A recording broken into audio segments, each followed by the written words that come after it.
দেবলীনা নোংরা পর্দা ফাঁস করে দেওয়া মাত্রই এবার কুসুমের উপরে চড়ো হয়ে গেল দেবলীনা। হ্যাঁ বন্ধুরা, ভিডিওতে লাইক দিয়ে দেখতে থাকুন। যে মুহূর্তে কিনা কুসুম বলতে থাকে যে দেবীমা, আমি জানি না আপনি আমার কথার উপর আদৌ বিশ্বাস করবেন কিনা, কিন্তু এই উপস্থাপিকা যে কটা কথা বললো সেই সকল কথাগুলো সত্য এবং তার যথাসাধ্য পরিমাণ প্রমাণও আমার কাছে আছে। এবং আজকের এই অনুষ্ঠানে আপনি যে পরিমাণে আপনার ছোট ছেলেকে আপনার কাছ থেকে দূরে রেখেছেন সেই সবটা ধরে নিতে পারেন যে আপনার ছেলে মাথা পেতে নিয়েছে শুধুমাত্র আপনার মুখের দিকে তাকিয়ে, নয়তো বা আপনার ছেলে কোনো রকম কোনো দোষই ছিল না।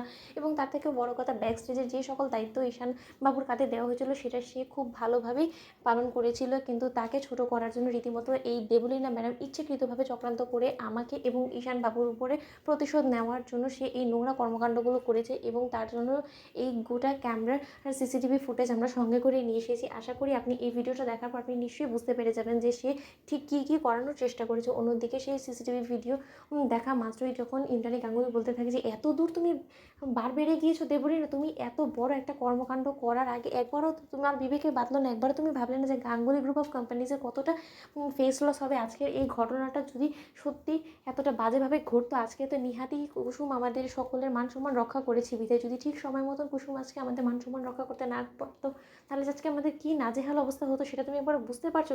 তুমি যেটা করেছো সেটা কিন্তু অন্যায় দেবলীনা। ঠিক সেই মুহূর্তে যখন দেবলীনা বলতে থাকে যে হাউ ডিয়ার ইউ কুসুম, তুমি আন্টির কাছে আমাকে খারাপ সাজানোর জন্য তুমি এই মিথ্যে ভুয়া বানোয়াট ভিডিওটা বানিয়ে নিয়ে এসেছো, তাও আবার ঈশান এবং তুমি চক্রান্ত করে। আন্টি এরা দুজনে মিলে আমার বিরুদ্ধে চক্রান্ত করছে, আমি সেটা তোমাকে প্রমাণ করে দিতে পারবো। আন্টি তুমি শুধু আমাকে একটা সুযোগ দাও, দেখো এই কাজের মেয়েটার মুখ থেকে কী করে আসল সত্যটা বার করতে হয়। ঠিক সেই মুহূর্তে আয়ুষ বলতে থাকে যে তুমি না হয় কুসুমের উপরে জোর খাটাতে পারবে, কিন্তু তুমি এই উপস্থাপিকার কথাটাকে কী করে পাল্টে খাইয়ে দিবে বলো তো। ঠিক সেই মুহূর্তে উপস্থাপিকাকে যখন দেবলীনা বলতে থাকে যে তোমাকে কে বলেছিল এই কথাগুলো, তুমি সত্যটা কেন বলছো না বলো তো। আন্টি আমার কেন জানি না মনে হচ্ছে যে এই উপস্থাপিকার এই কার্ডের মধ্যে নির্ঘাত কুসুমই নিজের নামটা লিখতে বলেছে বা উপস্থাপিকাকে বলেছে যে যাতে কুসুমের নামটাও অ্যানাউন্স করে, এবং সেটারই দায়ভার ও আমার উপরে চাপানোর চেষ্টা করছে।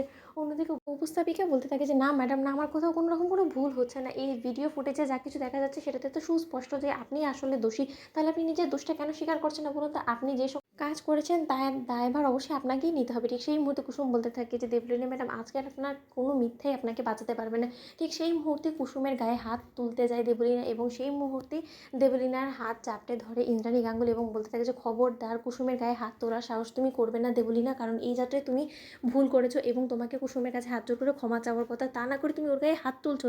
ইন্দ্রাণী গাঙ্গুলির সামনে এত বড় অন্যায় কোনোভাবে ইন্দ্রাণী গাঙ্গুলি বরদাস্ত করবে না। তোমার যদি এই বাড়ির বউ হয়ে ওঠার এতই শখ থাকে, তাহলে তোমাকে যে কোনো মূল্যেই হোক না কেন ও বাড়ির কাজের লোক হওয়া সত্ত্বেও তোমার ওর কাছে ক্ষমা চাইতে হবে তোমার এই নোংরা কর্মকাণ্ডের জন্য, এই নোংরা আচরণের জন্য। তো বন্ধুরা, ভিডিওটি ভালো লেগে থাকলে একদম শেয়ার করে সাবস্ক্রাইব করতে ভুলো না।